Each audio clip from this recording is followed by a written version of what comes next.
Comme tous les ans, au 14 juillet a eu lieu la Journée française à Esch-sur-Alzette. Nous y avons rencontré Madame Astrid Freis, présidente de l'Association des commerçants artisans et industriels d'Esch-sur-Alzette.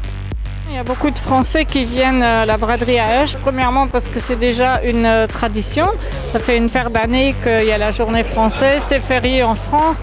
On fait aussi de la publicité au niveau de la France, dans les journaux français, ainsi que sur l'écran qu'on a placé à l'entrée d'Audin-le-Tige. Comme ça, il y a des gens aussi qui voient qu'il y a la braderie et alors ils viennent passer leur journée ici à Esch. Les gens viennent plutôt pour l'ambiance ou pour acheter ? Bon, je pense qu'ils viennent pour les deux. J'espère qu'ils achètent aussi. S'ils viennent juste pour l'ambiance, on ne va pas faire d'affaires. Donc non, il y a quand même pas mal de gens qui achètent, qui font encore leurs emplettes avant de partir en vacances. Et puis il y a toujours des affaires à faire.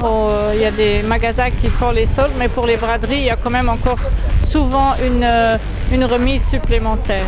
Qui participe à la Journée française d'Esch ? Les membres de l'association, je dirais à hauteur de 75%, et on a 25% de marchands ambulants et puis des marchands des autres villes comme Dudelange, Luxembourgville.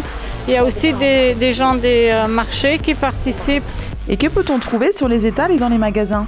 On trouve de tout. En fait, on trouve du vêtement, les chaussures, de la décoration, tous les accessoires, les sacs, les lunettes, aussi à manger, à boire.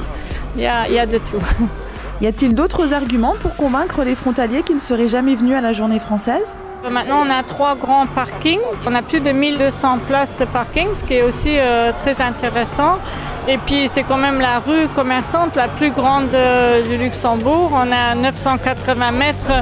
Plus maintenant, ce qui se rajoute, c'est derrière, à partir du théâtre, on a encore la prolongation et en bas, la place du marché. On a mis aussi un marché aux vêtements.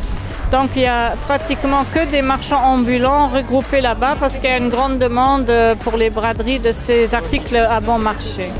Voilà, vous savez tout, ne manquez pas la prochaine édition.